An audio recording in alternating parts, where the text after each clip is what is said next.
이제 말씀 같이 나누겠습니다. 오늘 함께 나눌 본문 말씀은요. 창세기 25장 27절, 28절 말씀입니다. 창세기 25장 27절, 28절 말씀 우리 같이 한 목소리로 봉독하겠습니다. 그 아이들이 장성함에 에서는 익숙한 사냥꾼이었으므로 들사람이 되고 야곱은 조용한 사람이었으므로 장막에 거주하니 이삭은 에서가 사냥한 고기를 좋아하므로 그를 사랑하고 리브가는 야곱을 사랑하였더라. 아멘. 오늘 나눌 말씀의 제목은 동상이몽이고요.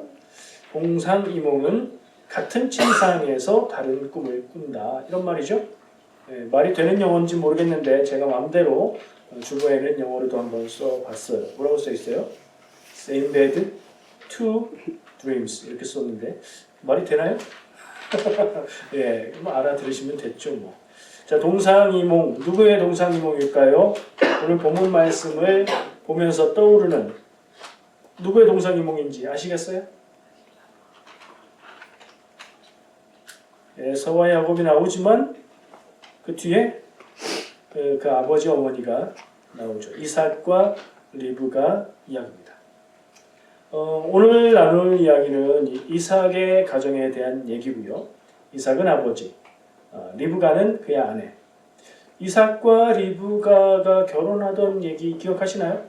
이삭은 어떤 사람이죠? 그 아버지는 아브라함. 나올 때마다 한 번씩 연결하면 자연스럽게 생각이 나실 거예요. 아브라함의 아들 이삭. 아브라함 몇 살 때 낳은 아들? 아브라함이 100살 때. 그 아내 사라는 90살 때, 10살 차이거든요. 그렇게 낳은 아들이에요. 그러면 이삭은 귀한 아들이겠어요? 아니겠어요? 귀해도 보통 귀한 아들이 아니겠죠? 리브가는 어떤 사람이었죠? 리브가가 이삭과 결혼하게 될 때의 스토리가 아버지 아브라함이 우리 아들 이삭을 위해서 아내감을 데리고 와라 하면서 가장 믿을 만한 종을 떠나보냈어요. 어디로요? 저기 고향 땅. 뭐 진정한 고향이라고 할 수는 없지만 살았던 땅, 친족들이 있는 땅. 거기 지명이 뭐예요? 하란. 그리고 성경에는 밧단 아람이라고도 해요. 같은 곳이에요. 하란에 가서 그 종이 리브가를 데리고 오죠. 종이 가서 아브라함의 가정을 소개하고 하나님께 기도하고 당신을 만났다. 이 리브가가 우리 이삭 도련님과 결혼했으면 좋겠다. 그렇게 할 수 있겠는가? 물으니까 그 오빠인 라반이 하나님이 정하신 것을 반대할 수 없다 해서 그렇게 진행이 되지요. 리브가는 근데 거기서 우리가 기억할 만한 리브가의 태도가 있는데 이 종이 그러면 오늘 바로 잠자고 내일 바로 가도록 하겠으면 그렇게 하면 좋겠습니다 라고 얘기하니까 그 집에서 조금이라도 있다가 가면 어떨까요? 갑자기 결혼하게 돼서 갑자기 떠나는 건 좀 그렇게 얘기하니까 리브가에게 결정을 맡겼더니 리브가가 가겠습니다. 그래가지고 하루 만에 전혀 모르던 그런 곳으로 전혀 모르는 사람, 물론 친척 관계이긴 하지만 결혼을 하게 되는, 그러니까 결정하면 결단력 있게 움직이는 그런 모습을 리브가에게서 볼 수 있어요. 자, 이 이삭과 리브가가 그래서 결혼을 하게 됐고 가정을 이루었고 그리고 아들들을 낳았어요. 그 아들들은 누구예요? 자신 있게 야곱과 에서라고 하는 게 더 익숙하죠. 왜냐하면 성경은 중요한 사람을 더 앞에다 놔요. 원래는 에서, 야곱이 형제 순으로 맞아요. 근데 그 사람들은 쌍둥이에요. 그러니까 그게 그렇게 중요하진 않아요. 그렇지만 어쨌든 순서가 중요한데 성경은 야곱과 에서라는 표현을 더 익숙하게 사용을 하고 우리도 그게 익숙해요. 자, 그 아들들이에요. 쌍둥이를 태어났고 제가 들으니까 요즘에 각방을 쓰는 부부들이 좀 있다고 합니다. 여기 해당하는 분 계신가요? 모르겠어요. 근데 그게 저도 생각해 보니까 꼭 좋다 나쁘다 할 문제는 아닌 것 같아요. 잠잘 때 따로 자도 깨어 있을 때 관계가 너무 좋고 서로 이해하고 사랑하며 그러나 이유가 있어서 그렇게 할 수도 있겠죠. 반대로 죽어도 같이 자야 된다. 부부는 같이 자는 거다라고 생각해서 같은 잠자리에서 자기는 하는데 마음은 영 따로 있는 경우도 있을 수 있겠죠. 어떤 게 더 낫겠어요? 잠자는 시간만 서로 건강을 위해서라든가 사정이 있어서 따로 자는 것 그럼에도 불구하고 관계가 좋다면 그게 더 나은 거겠죠. 옛날에는 무조건 한 이불 에서 자야지 이런 얘기도 하셨던 것 같은데 요즘에는 여러 가지 이유로 따로 자는 경우도 있는 것 같아요. 이 오늘 이야기하는 이 가정 이삭과 리브가 부부는 어땠을까요? 옛날이니까 각방 쓰고 따로 자고 그러진 않았을 것 같아요. 그럼 관계가 어땠을까? 여러분들이 알고 있는 이 이삭과 리브가 이 집안에 대한 성경 정보들, 성경 이야기들을 다 종합해 보세요. 어떤 그림이 그려지세요? 이삭과 리브가는 정말 없으면 못 사는 그런 부부였을까요? 아니면 조금 소원할 수도 있고 몸은 같이 있어도 마음은 따로인 부부였을까요? 이거는 성경에 나와 있지 않아요. 그러니까 단정적으로 말할 수는 없어요. 근데 저는 제 개인적인 느낌인데 이 사람들이 조금 마음이 따로인 것 같다 하는 생각을 해요. 왜 그러냐면 근거가 없진 않아요. 오늘 본문 말씀을 보면 결론이 뭐예요? 이삭은 누구를 사랑해요? 아들 중에? 에서를 사랑했고 리브가는 야곱을 사랑했다. 자연스러운 표현 같기도 해요. 근데 성경에서 뜬금없이 나오는 말은 중요한 단서, 암시, 의미를 갖고 있어요. 이 얘기가 없어도 되는데 여기다 썼단 말이에요. 그러면 이 얘기를 배경으로 깔고 앞으로 나오는 이야기들이 전개될 것을 미리 암시를 주는 거예요. 그러니까 이 두 부모가 아들들을 골고루 사랑했다 이런 뜻이 아닌 거예요. 이삭은 에서를 사랑했다. 그럼 야곱은요? 야곱은 조금 관심 없었다. 리브가는 야곱을 사랑했다. 에서는요? 에서하고는 안 친했다. 이런 얘기가 되는 거예요. 그런 그림을 가지고 보면 이 가정이 지금 4인 가족인데 4인 가족이 어떻게 됐어요? 2대2로 나눠져 있어요. 우리 그런 경우가 사실 흔해요.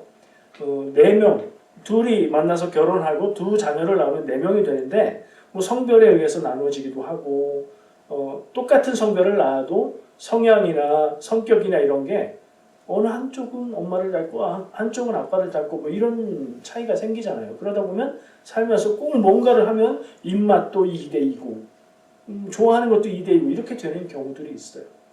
근데 이삭과 리브가는 그런 정도의 이야기가 아닌 것 같다고 저는 봅니다. 그 정도면 성경에서 그걸 따로 여기다 써놓을 이유는 없죠.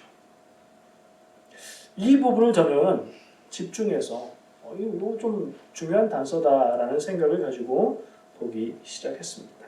아까 얘기한 대로 이 가정의 가장인 아버지 이삭은 정말 귀한 아들로 자랐어요. 근데 그의 삶 가운데 트라우마가 될 수 있는 큰 상처가 될 수 있는 사건을 겪기도 했어요. 뭐 얘기하는 걸까요? 아버지 아브라함이 하나님의 계시를 받고 네 아들 백세에 낳은 아들을 번제로 바쳐라 해서 어떻게 했어요? 그 아들 데리고 제사하러 가자 하고 막 짐도 지라고 시키고 그러고 양은 어디 있어요? 그러니까 양은 하나님이 준비하실 거야. 그런 다음에 아버지 믿고 있었던 것 같은데 갑자기 이삭 나를 막 묶고 죽이려고 칼로 찌르려고까지 했었죠. 천사가 멈춰라 해서 멈추긴 했지만요. 어떤 사람들은 이삭의 이 경험이 자기 자신에 대해서 아버지에 대해서 신앙에 대해서 그의 인격에 대해서 굉장히 큰 영향을 줬을 거다. 상식적으로 생각하면 그럴만하잖아요. 그런 얘기를 하는 분들도 있어요. 이 이삭이라는 사람의 인격적인 틀이 어떻게 형성됐는가를 한번 생각해 본다면 그러면서 첫 번째 중요한 것은 금쪽이 중에 금쪽이, 이건 다이아몬드 쪽이라고 할 만큼 아주 귀한 아들이었다. 100세의 아들 나오면 그 아들을 엄하게, 정말 반듯한 아들로 키울 수 있을까요? 할머니 할아버지가 되면 손주들이 그렇게 예쁘다면서요. 100세의 아들이면 그거보다 훨씬 더인걸요. 아마 그런 면에서 이 이삭은 엄한 가정교육을 받은 아들은 아니지 않을까 하는 짐작을 하게 하고요. 아까 얘기한 대로 또 한편으로는 그렇게 귀하게 자랐지만 갑자기 아버지가 변해서 자기를 죽이려고 했었다. 어린 시절에 얼만큼 하나님의 뜻을 알았을지 모르겠지만 그래도 자기를 죽이려고 했었다는 그 마음의 충격은 변하지 않을 것 같아요. 이런 것들이 그에게 어떤 인격을 형성하게 했을까? 건강한 인격을 형성하게 하기는 쉽지 않았겠다 하는 생각이 들어요. 리브가도 한번 생각해 보면 아까 얘기한 대로 리브가는 왜 결혼을 결정하게 됐을 때 당장 가겠습니다 그랬을까 하는 의문을 갖는데, 이건 지극히 제 개인적인 견해인데 그 부분의 성경을 읽어보면 마치 성경이 의도적으로 얘기하고 있는 것 같아요. 이 종이 라반의 집에 가서 자기 주인 아브라함과 아들 이삭의 집에 대해서 설명하는데 큰 부자가 됐습니다. 요 얘기를 강조하고 있고요. 만나서 이야기하면서 리브가에게 이미 코걸이라고도 해석되기도 하고 그런 이 선물들을 이미 안겼어요. 그리고 그 집안에 가서도 혼수라고 할 수 있는 그런 것들을 다 주었어요. 좀 삐딱하게 보면 이 리브가가 아니 어디서 왔는지도 모르겠고 그렇지만 이런 번듯한 사람이 종인 집이고 부자라고 얘기하고 그 증거로 수많은 폐물과 보석들을 이렇게 선물할 수 있는 이 정도의 경제력이라면 내 인생을 여기에 맡겨도 되지 않을까 하는 야망 있는 그런 여인이 아니었을까. 저는 제 개인적인 주관적인 느낌이지만 그런 생각을 하면서 보게 돼요. 그런 성향을 저는 어떻게까지 연결하냐면 오늘 말씀에 이어서 이제 결국에 이 조금 부부간의 느낌이 따로따로인 것 같은 이 느낌이 사고로 이어져요. 그래서 그 결과가 20년 동안 한 아들이 집을 떠나 있어야 하게 되는 그런 일로 27장에 가면 그 일이 생기거든요. 바로 아버지 이삭이 내가 에서를 향해서 내가 너를 축복할 테니 사냥을 해서 고기를 가지고 음식을 해와라. 그걸 먹고 내가 너를 축복해 주겠다. 이 얘기를 리브가가 들었고요. 그러니까 엄마가 아버지가 아들한테 하는 얘기를 들은 거죠. 그리고 나서 이 엄마는 누구를 사랑했다고 했어요? 야곱을 사랑했어요. 그 야곱에게 너 지금 빨리 가서 우리 가축 우리에 있는 염소 동물을 잡아와라. 그래서 그걸 가지고 내가 요리를 해줄 테니까 그걸 가지고 가서 어디서 올리죠? 끝났나요? 됐어요 그러면. 그걸 가지고 가서 아버지에게 먹게 하고 네가 에서 대신 그 축복을 받아라. 다 아는 얘기죠. 이 리브가가 지금 무슨 얘기를 하는 거예요? 아버지를 속여서 네가 장자의 축복을 받자 라고 얘기하는 거예요. 야곱이 들킬까 두려워서, 야곱은 아유 그러면 안 되죠 이런 생각이 아니에요. 그 축복 받으면 좋기야 좋죠. 근데 아버지가 알면 어떻게 해요? 아버지는 이미 눈이 잘 안 보이고 귀도 잘 안 들리고 이런 상태였는데 아버지가 알면 어떻게 해요? 그럼 아주 혼날 텐데요. 저주를 받을 텐데 이런 느낌으로 어머니에게 걱정을 합니다. 그랬더니 이 어머니가 리브가잖아요. 내가 다 책임지겠다. 이 일로 인해서 받게 되는 저주나 벌이 있으면 내가 다 책임질 테니 너는 엄마 말을 따라서 그렇게 해라. 이 사건까지 이어서 생각해보면 이 리브가의 캐릭터가 좀 그려지지 않으세요? 긍정적으로 말하면 자기 주도적인 사람. 뭔가 바라고 원하는 게 있으면 내가 노력해서 그것을 얻어내려는 성향이 강한 사람이고요. 조금 부정적으로 얘기하면 그 목적을 위해서 수단은 그리 중요하지 않은 사람. 거짓말까지 하는 게 그걸로 책임질 게 있으면 내가 책임질 테니 너는 내가 사랑하는 너는 축복을 받도록 하겠다. 그 일로 인해서 에서가 어떻게 느낄지 어떻게 반응할지는 생각하지 않는다.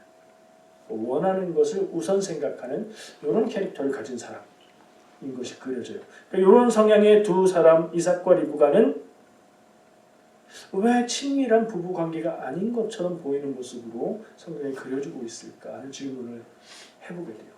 젊었을 때는 어땠을까요? 리브가가 결혼하러 그 종과 함께 집으로 오는데 이삭이 들에 나가서 있었어요. 멀리서 오는 걸 보고 이삭이 반갑게 맞는 모습을 성경이 기록하고 있어요. 좋아했을 것 같아요. 사랑했을 것 같아요. 사랑이 변하나요? 사랑이 변하면 되나요? 변하죠. 사람 마음이 변하고요. 상황에 따라서 달라지고 그래요. 처음엔 좋았는데 점점 안 좋아질 수도 있고요. 처음에도 별로였는데 갈수록 더 별로일 수도 있어요. 제일 좋은 것은 처음에 어땠든지 간에 갈수록 좋아지는 건 다 좋아요.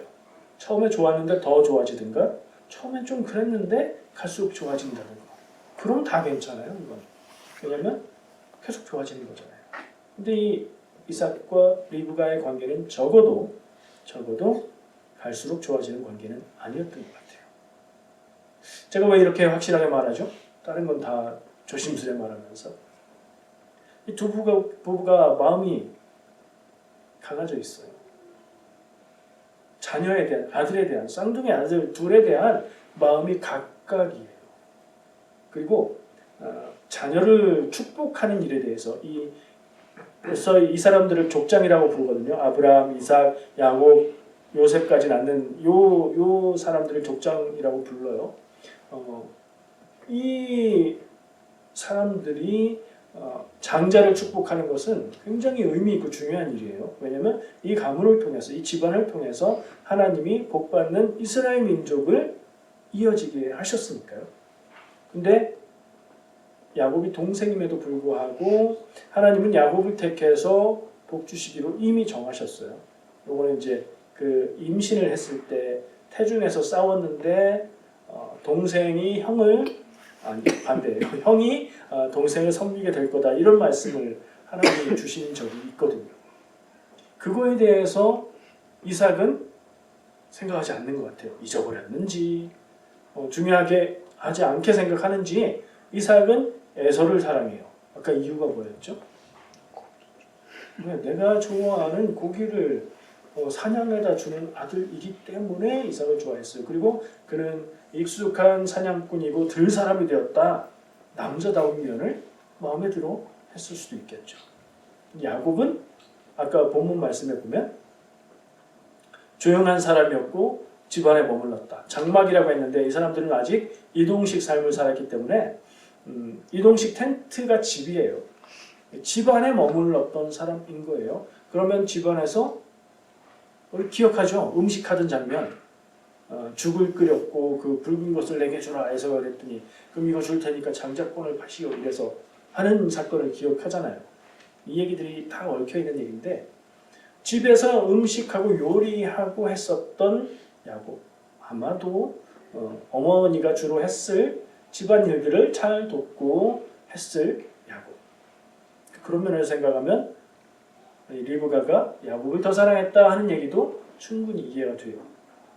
그리고 이 정도 분위기라면 이삭과 리브가의 관계는 서로 대화를 많이 하거나 마음을 친밀하게 나누거나 의견이 안 맞는 것에 대해서 같이 대화하고 마음을 하나로 모으려고 하는 그런 관계는 아닌 것 같다는 생각을 하게 되는 거예요.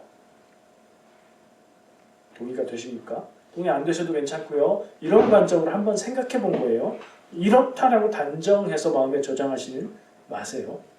성경에 있는 것을 보시면서 관점 가지고 보시는 건데 저는 오늘 그런 관점으로 생각해 보는 거예요. 부모가 자녀를 사랑하고 조금 더 자기와 잘 맞고 마음을 알아주는 자녀를 친밀하게 대하는 거야. 집안에서 2대2가 되든 3대1이 되든 그럴 수 있죠. 이건 이 이삭과 리브가의 이 가정하고는 조금 다른 정상적인 가정의 범주 안에 있다고 생각해요. 그런데 이삭과 리브가처럼 각각 아들을 따로따로 사랑하고 마음을 두고 아버지는 큰아들 에서에게 축복을 하겠다. 의논도 안 한 것 같죠? 혼자 에서를 불러서 얘기하잖아요. 그리고 그 얘기를 듣고 나서 알고 야곱에게 이야기를 하잖아요. 서로 몰랐는데 그 정보를 얻은 거예요. 리브가는 자기가 사랑하는 야곱에게 그 축복을 받게 하겠다는 생각. 긍정적으로 좋게 봐주면 하나님이 말씀하셨던 그 말씀을 기억하고 야곱이 축복을 받아야 된다는 생각을 가졌겠다 하는 정도까지 봐줄 수는 있지만 그럼에도 불구하고 방법이 무리가 있잖아요. 그죠? 그 무리로 인해서 이 가정의 아픔이 시작된 것 같아요. 아들 둘인데 쌍둥이 아들인데 그 중에 하나가 집을 떠나서 20년의 세월을 살다가 다시 나중에야 돌아오게 된다는 거. 그리고 그게 무슨 여행도 아니고 한 아들이 다른 아들을 죽이겠다고 해서 그 죽음의 위협 때문에 도피해야겠던 거. 그 이유가 뭔가 부모가 마음이 나누어지 그 일 때문에 결국엔 그렇게 된 것이 아닌가 하는 생각을 해볼 수 있어요. 여러분들 어디에다 스스로를 대입하시든지 내가 부모의 입장에서 생각하실 수도 있고 자녀의 입장에서 생각하실 수도 있고 또 이런 관계 꼭 가족 간의 관계가 아니라도 친구 간에 동료들 간에 만나는 사람들 간의 관계에 다 대입하고 적용해 보시기 바래요. 나누는 얘기들이 꼭 가정에 관한 얘기만은 아니거든요. 가정에 집중해서 얘기는 하지만 27장에 그 축복하겠다 하는 장면에서 아까 이삭이 어땠다고 그랬죠? 이삭의 건강 상태가 눈이 안 보여요. 눈이 잘 안 보여요. 자기 아들들을 구분을 못할 정도로 쌍둥이라서 구분을 못했을까요? 근데 이 사람들은 보면 외모의 특징이 달라요. 그러면 일란성 쌍둥이가 아니라 이란성 쌍둥이라는 증거예요. 외모도 다르고 모습도 다르고 목소리도 다르고 다 달라요. 이란성 쌍둥이라서 보면 구분이 돼야 정상이죠. 근데 아들을 구분 못할 정도로 눈이 안 좋았다. 그냥 시력이 안 좋았다는 얘기가 아니에요. 성경을 읽을 때 누군가가 나이가 들어서 늙어서 눈이 안 보이게 됐다 그러면 그가 나이가 들었다는 뜻도 있고 영적인 판단, 분별력이 흐트러졌다는 얘기를 상징하는 표현이에요. 이삭은 무엇이 하나님의 뜻인지 하나님의 뜻을 따라서 어떻게 해야 되는지를 분별하고 생각하는 사람이 아니게 된 상태라는 걸 암시해주고 있어요. 그러니까 자기에게 먹을 음식을 가져다주는 아들을 사랑하고 그 아들이 축복해 줄 때조차 고기를 가지고 오면 내가 그것을 먹고 축복해 주겠다고 말을 하고 있는 거죠. 깊은 고민을 하게 되는 가정의 모습이에요. 우리는 좋은 모습을 통해서 배울 수도 있지만 안 좋은 모습을 보고 저렇게 하면 안 되겠구나 하고 배울 수도 있으니까 우리의 마음을 힘들게 하는 그런 부분은 아닌 것 같아요. 어쩌면 이 아버지 이삭이 지금은 이 가정의 가장이지만 이 이삭이 그 아버지 아브라함에게 배워야 될 것을 못 배운 것은 아닐까? 자녀 교육이라는 게 그렇잖아요. 어려서부터 자녀에게 필요한 것들을 잘 가르치고 말로도 가르치고 사는 모습으로도 보여주고 그렇게 가정교육이 돼야 되는데 저는 그런 질문을 해보는 거예요. 가정교육을 잘 못 받은 건 아닐까? 아니나 다를까 100세에 낳은 금쪽이 아들이니 가정교육을 잘 받기는 좀 쉽지 않지 않았을까? 옛날 얘기잖아요. 그 고대의 이야기잖아요. 우리 세대의 우리 부모님들 상황들을 생각해봐도 지금하고는 또 다르다는 걸 느끼잖아요. 그런 생각을 해보면 그렇지 않을까 하는 합리적인 의심을 해보게 돼요. 리브가는 아까 얘기한 대로 그런 사람, 자기가 원하는 것을 위해서 수단 방법을 가리지 않고 추진력이 뛰어났던 그런 사람. 요걸 그 사랑하는 아들 야곱이 닮았어요. 자기가 원하는 축복을 엄마가 원했던 게 다가 아니었어요. 야곱도 이 축복을 원했어요. 어디서 할 수 있죠? 죽을 주면서 음식 주면서 형의 장자권을 나한테 파시오 라고 말한다는 건 호시탐탐 노리고 있었다는 거 아니겠습니까? 쌍둥이인데 형이나 나나 그냥 먼저 나온 게 형이지 뭔 차이 있어 이런 생각을 했을 수도 있겠고요. 좋은 것을 갖고 싶어하는 마음이 있었어요. 20년 생활 가운데 결혼하고 자녀들을 낳고 하는데 그 결혼도 아내를 둘 얻잖아요. 누구죠? 야곱의 아내 둘. 아까 엄마 리브가의 오빠였던 그 라반의 딸들 라헬과 레아. 레아가 언니예요. 레아와 라헬을 아내로 얻어요. 근데 왜 두 명하고 결혼했죠? 사연이 있잖아요. 삼촌네 집에 가서 일을 하기 시작했는데 삼촌이 공짜로 일을 시킬 수는 없고 내가 너에게 무엇을 주면 좋겠니? 하니까 야곱이 말합니다. 라헬하고 결혼하게 해주세요. 그러면 그거 위해서 7년을 제가 일하겠습니다. 그래서 허락받고. 근데 결혼할 때 어떻게 되죠? 라반이 이 야곱도 대단한 사람인데 이 외삼촌 라반은 더 대단한 사람이었어요. 보면 언니 레아를 쓱 결혼하게 먼저 한 거예요. 밤을 지내고 나서 보니까 라헬이 아니고 레아. 그래서 따지죠. 우리 삼촌 어떻게 된 겁니까? 그랬더니 우리 지역 문화에서는 언니가 먼저 결혼해야 돼. 동생이 먼저 결혼할 수가 없어. 그래서 그런 거야. 그러면 7년 더 일하고 네가 원하는 라헬도 데리고 가라 해서 7년 일하고 7년 일하면 몇 년이에요? 14년. 14년을 자기가 원하는 라헬이라는 아내를 얻기 위해서 7년까지 더해서 그렇게 일을 했던 사람이에요. 원하는 거 확실하고 그 원하는 걸 얻기 위해서는 정말 열심히 노력하는 그런 사람이에요. 엄마 닮은 것 같아요. 외삼촌 라반도 그 계열의 사람인 것 같아요. 보니까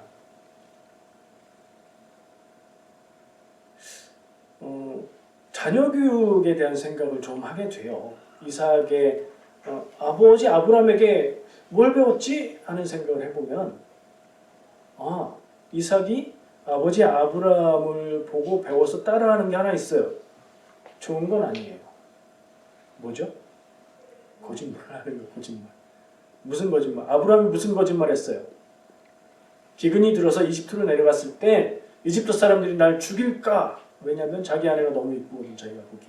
그 마음까진 좋은데 죽일까 해서 아내라고 안 하고 누이라고 합시다. 오빠라고 불러봐. 이렇게 했잖아요. 한 번 한 게 아니에요. 성경을 읽다 보면 또 해요. 그랄 땅에 가서도 한 번 더 그래요. 그런데 아들 이삭이 그걸 따라해요. 배운 게 하나도 없는 건 아닌데 안 좋은 걸 배웠어요. 자녀를 사랑할수록 신앙을 가르치고 삶의 원칙을 세워주고 가르칠 것은 엄하게 가르치고 하나님께 맡겨야 된다고 저는 생각을 합니다. 사랑할수록 좀 다 좋은 것만 주고 싶어도 가르칠 건 가르쳐야 되고 소중할수록 내가 잘해주기보다 하나님의 자녀로 살아갈 수 있도록 기도하고 키워가는 게 중요하다고 생각을 해요. 아브라함부터 요셉까지 이르는 족장들의 삶을 보면 이 사람들의 이야기가 믿음을 세워가는, 믿음이 성숙해가는 그런 단계를 보여주는 이야기이기도 한데 또 한편으로는 성숙한 가정이 되어가는 그런 과정들을 보여주고 있는 것 같은 느낌도 들어요. 무슨 얘기냐면 그렇게 성숙한 모습의 가정은 아닌 것 같았다. 부족한 모습들이 보인다. 세대를 지나면서 여러 일들을 겪으면서 하나님의 인도하심 속에서 하나씩 하나씩 나아져가는 그런 가정의 모습을 보게 되고요. 우리는 그걸 보고 배우면 좋겠다는 생각을 한 거예요. 자, 긴 얘기를 했는데 이 부부에 문제가 있다면 무슨 문제? 가정의 자녀들의 형제들의 인생을 굉장히 힘들게 갈라놨잖아요. 그러면 저는 그 원인을 이 부모에게서 좀 찾아봤거든요. 그 근본적인 원인을 얘기하려면 무엇을 얘기할 수 있을까요? 편애. 편애라고 딱 한마디로 말할 수 있는 단어이기도 해요. 근데 좀 편애하고 또 다른 면들이 있는 것 같아요. 좀 더 넓게 얘기하면 저는 부부 관계가 문제가 있었다고 생각을 해요. 이삭의 모습에 문제가 있고 여러 가지 얘기를 했죠. 리브가 역시 그랬어요. 그러니까 나쁜 사람이라는 뜻이 아니라 둘 사이의 관계에 있어서 마음이 하나 되고 친밀하고 한 자녀들을 대할 때 한 뜻으로 대하지 않고 이렇게 갈라지는 모습을 얘기하는 거예요.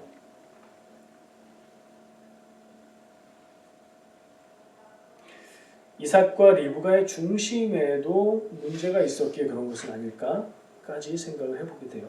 계속 말하지만 단정적으로 말하는 건 아니에요. 그렇게 생각해 보는 겁니다. 그런데 놀라운 것은 제가 지금 몰아가고 있는 부분은 이삭과 리브가가 문제가 있다. 이상한 사람들이다. 인격적으로 좀 부족한 면이 있다는 얘기인데 놀라운 것은 그런 사람들이라서 하나님이 그들을 버리고 그들을 통해서 하나님이 이루시려고 했던 믿음의 민족을 세우는 일을 포기하거나 실패하지 않으신다는 거예요. 그런 가정임에도 불구하고 하나님이 인도하시고 사용하시고 그들을 통해서 믿음의 민족, 가문을 이루어 가신다는 게 놀라운 얘기예요. 근데 우리가 바라보는 거는 오늘의 관점에서 바라볼 때는 문제들이 보이는데 이 문제들을 바라보면서 우리가 그들이 극복하는 모습도 배우면 좋겠고 우리의 가정을 살펴보고 내 모습을 살펴보고 내 안에 있는 문제들을 더 좋은 쪽으로 극복해 갈 수 있으면 그건 귀한 게 되겠다는 생각을 하는 거예요. 이삭과 리브가의 가정에 그 부모들이 그런 모습을 좀 다르게 살 수 있었다면 하나님은 계획하셨던 대로 야곱을 통해서 그 가문을 이어가셨겠지만 20년의 타지 생활과 고생과 아픔과 두려움 속에 살았던 이런 일들은 달라졌을 거라고 생각을 해요. 이삭과 리브가만 얘기하는 것 같아서 스스로 한번 생각해 볼까요? 우리는 다 문제가 있지 않습니까? 문제 없는 분 손 들어보세요. 저는 따져봐야 대단하진 않아도 문제는 없는 것 같아요. 아니요, 있어요. 이게 틀렸다, 잘못했다는 얘기가 아니고 연약한 부분이 있다는 얘기예요. 몸의 건강만 봐도 그렇잖아요. 다른 사람하고 나랑 보면 나는 이 부분이 특별히 약해, 난 이건 못하겠어 하는 부분이 있죠. 마음에도 그렇고요, 인격에도 그렇고요, 타고난 성품에도 그런 게 있어요. 무슨 얘기냐? 우리는 다 완전하지 않아요. 연약하고 부족한 점이 있어요. 결혼은 뭐예요? 그런 사람 둘이 만나는 거예요. 아까 얘기한 대로 좋은 방향으로 갈 수 있다면 그런 사람 둘이 만나서 서로 도우면서 좋은 방향으로 가는 거예요. 지난주에도 얘기했는데 하나님이 아담에게 만들어준 하와는 뭐라고 했죠? 돕는 배필을 주셨다고 했죠. 저는 그것을 서로 더 나은 사람이 되게 도와주는 짝이면 좋겠다 하고 해석을 했다고 했죠. 이걸 꼭 부부간에만 적용할 필요가 있을까요? 친구를 만났어요. 나 이 친구 너무 좋고 사랑해. 나랑 둘도 없는 친구야. 그가 더 좋은 사람이 될 수 있게 돕는 친구가 되면 좋겠죠. 직장 생활을 같이 하는데 이 사람이 참 괜찮은데 부족한 점이 많이 보여. 서로 돕는 그런 짝이 되면 좋겠죠. 이런 생각들로 정리를 해보려고 합니다. 우린 다 문제가 있고요. 이 가정에만 문제가 있겠습니까? 우리 가정에도 어느 정도인지 규모는 다르겠고 어떤 방향인지 그 방향은 다르겠지만 연약한 부분이 있겠죠. 그거 어떻게 해야 될까요? 그것을 생각하고 다룰 수 있는 사람들이 그 부분을 메꾸어 나가야 돼요. 내가 연약한데요? 아니 서로 할 수 있잖아요. 내가 못하는 걸 이 사람이 할 수 있고 부모가 둘 다 못하면 자녀가 또 메꿀 수도 있어요.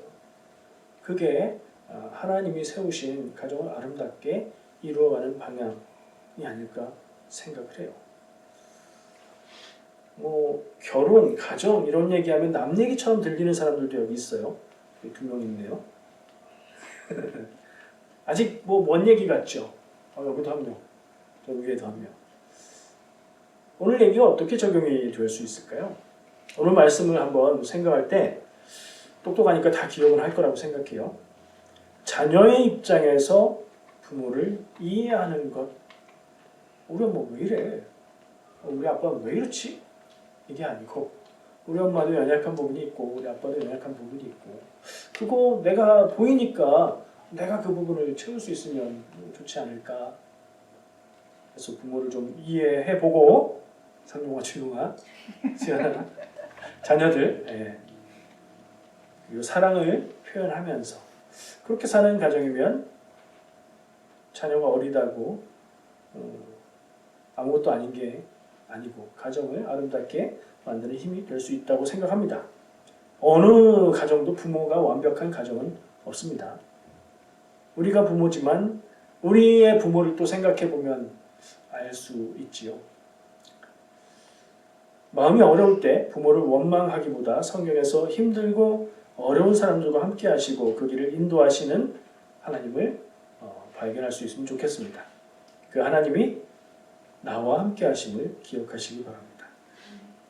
오늘 나눈 내용을 꼭 부부와 가정에 한정해서 적용하지 마시고 나의 부모를 생각해보고 나의 형제 자매와의 관계를 생각해보고 가까운 관계를 갖는 사람들의 관계에도 한번 적용해 보는 건 어떨까 생각합니다. 가족으로 인해서 마음의 상처와 아픔이 있는 분들이 있을 수 있습니다. 그분들에게 하나님의 위로가 있고 새 힘을 주시기를 저는 늘 기도합니다. 하나님은 아무도 모르는 내 속마음을 다 아시는 줄 믿습니다. 나도 모르는 아픔까지도 하나님이 돌보고 계신 것을 기억하시기 바랍니다.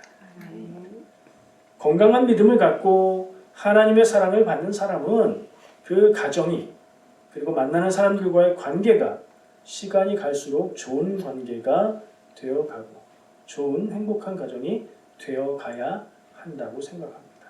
쉬운 일은 아닐 수 있습니다. 어떤 관계 안에서든 내가 중심이 돼서 내가 하나님 뜻 안에 있어서 그 관계를 성숙한 관계, 더 좋은 관계로 만들어가는 사람이 바로 여러분이 되시기를 축복합니다. 기도하겠습니다.